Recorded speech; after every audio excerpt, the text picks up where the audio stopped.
¿Qué tal? ¿Qué tal? Me llamo Andre Spruill, and you are tuning in to Middle of the Fence podcast. Thank you so much for taking time out of your day, whether you're listening, watching, or both. As I like to say, time is the most valuable thing on this earth because we can spend it, but can't make it back. So as always, thank you for your time. And if you're new to the show, welcome. The intro was a little different for those that have been tuning in, and that's because we are going to delve into today's episode titled Durags and Yerba Mate. And I'm Black and Argentinian, and today I'm sipping mate, and I got some artifacts with me that are very cultural to my Black culture as well. And we're going to share fun and historical facts while breaking down how both cultures have shaped my upbringing. So let's start with the Argentinian side.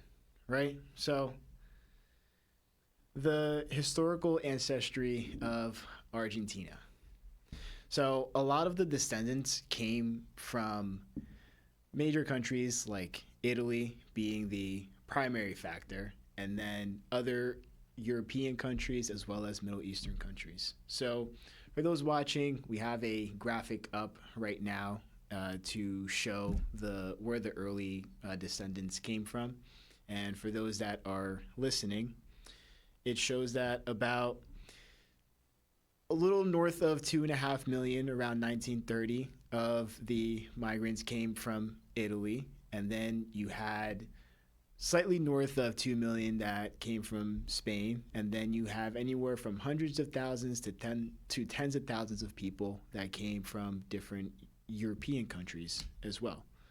And around that time, was also a large, like I said, Middle Eastern population. So the Levant countries, better known as Jordan, Lebanon, and Syria, are where a large part of the early descendants came in to Argentina. And that's where my side of the family came from. My great-grandfather was Syrian and migrated to Argentina.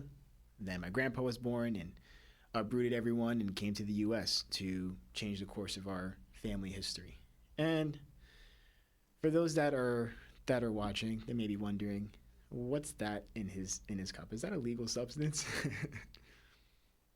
This is actually yerba mate, and it's the most integral part of Argentinian culture. And this is something that not only is a very herbal tea, it's something that is shared with family and friends and when you have gatherings, because a big part of the Argentinian culture is getting everyone together as many times as you possibly can. And for those that are not watching and or are not familiar with yerba mate, we keep it real and authentic on Middle of the Fence, and looks like weed in a cup. And there's a funny story where one time, this was like probably anywhere from like 10, 12, maybe even as far back as 15 years ago. And it was me, my Argentinian grandfather, and I don't know if like my brother or some of my cousins were with me, and then one of my uncles was with us as well.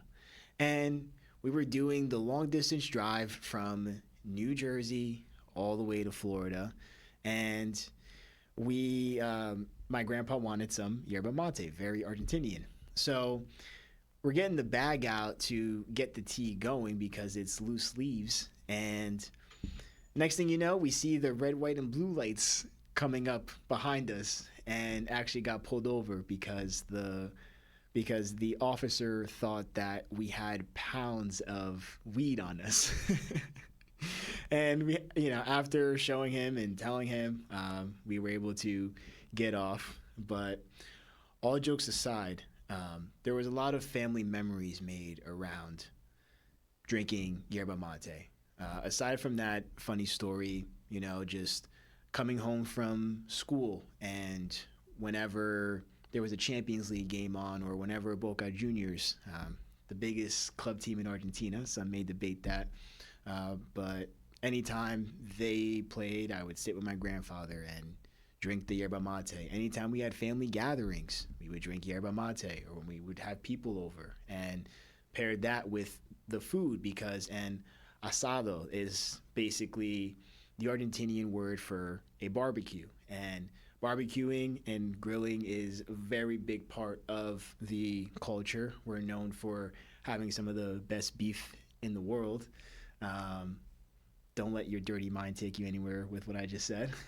And it's just it's part of the culture. The yerba mate, the Argentinian food, from grilling the different cuts of meat to the empanadas with the chimichurri and all the wonderful stuff, and alfajor to cure the sweet tooth. And just like I mentioned from the early descendants, how most of them came from Italy, you see a lot of that influence even to this day by our diet, especially because it can be better, to be honest. And while mate connects me to Argentina, there's another side of me that's just as powerful, the side rooted in Black culture here in the States. And so I have with me my Durag. And this is a integral part of the historical ancestry of Black culture. So let's talk about head wraps real quick. So head wraps aren't just a form of style. They've been around for centuries, but in the 18th century, Black Africans used them as a way to distinguish themselves from other groups. Then, during the slave era here in America, slave owners actually enforced rules that made Black women wear head coverings.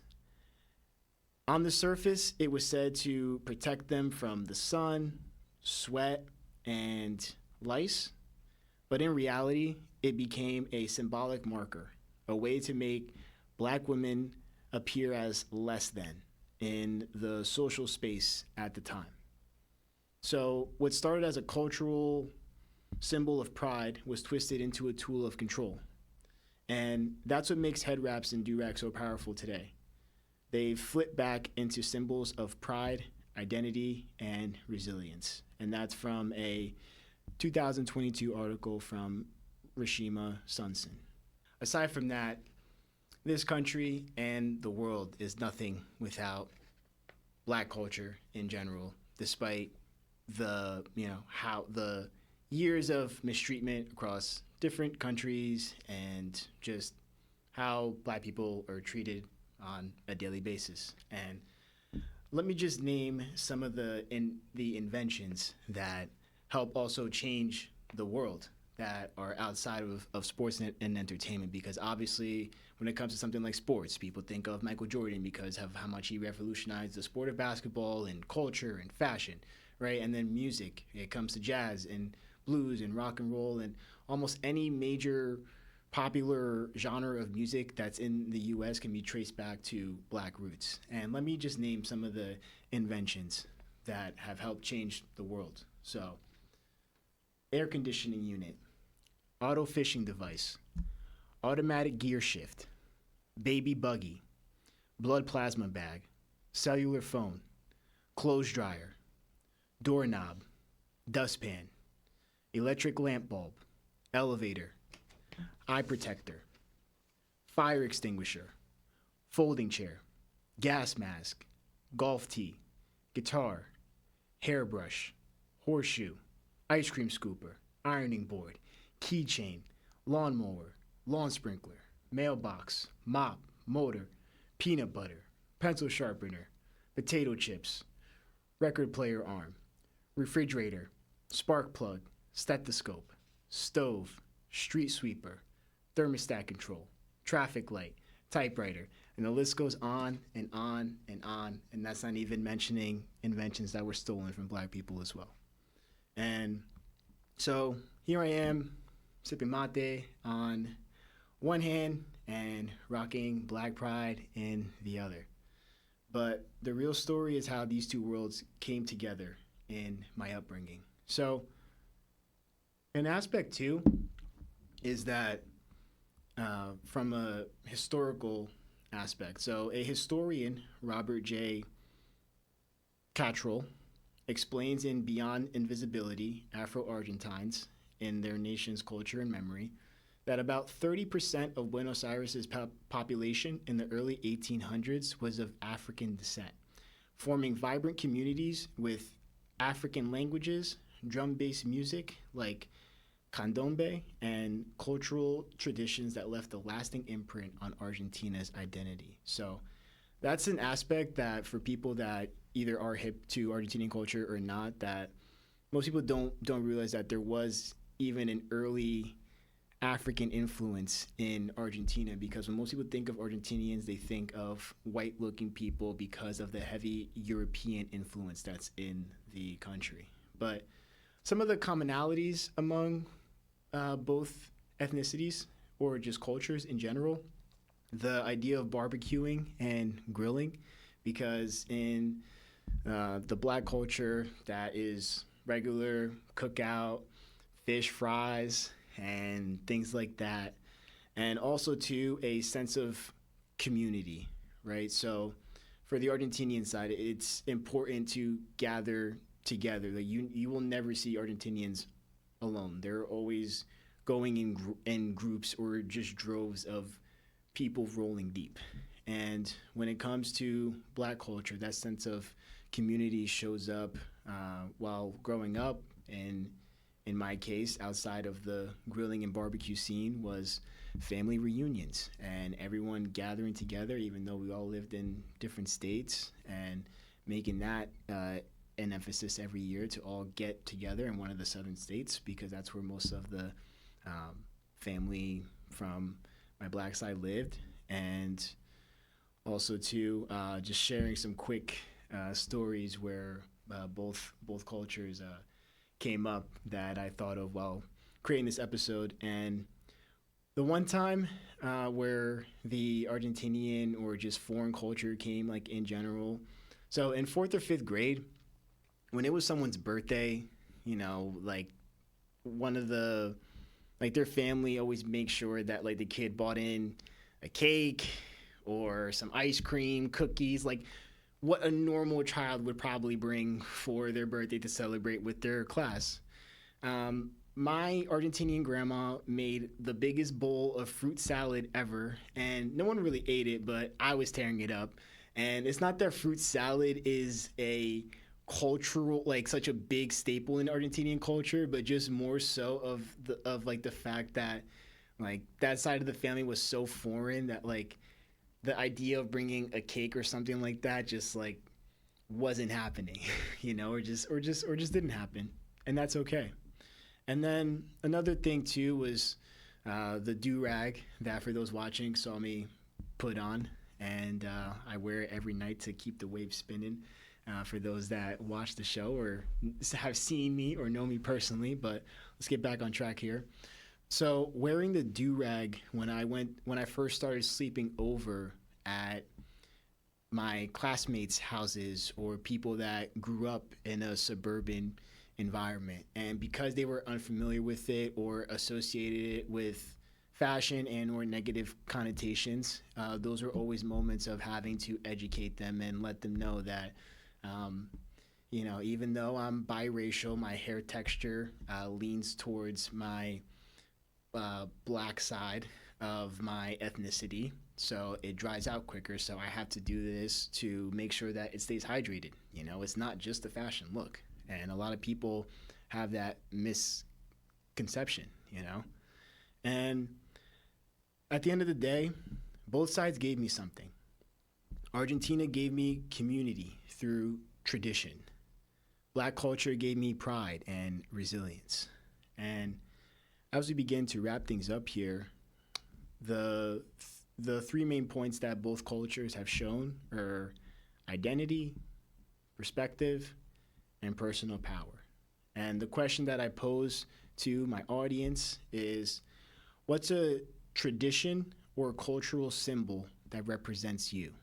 Again, what's a tradition or cultural symbol that represents you?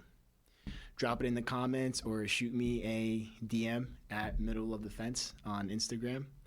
And thank you guys for tuning in to this episode. If you're listening to this episode, you might want to watch the video portion of it because it was pretty entertaining, I would say. And if you are listening on the podcast streaming platforms, please be sure to leave us a 5-star rating, comment, and follow so we can continue growing the Middle of the Fence family. And if you're watching us on YouTube, please be sure to like, comment, subscribe, and hit the little notification bell so you can be the first to be notified when the latest episode drops. And again, no matter what side of the fence you grew up on, we're all more alike than we think. My name is Andre Spruill. Catch you guys next time.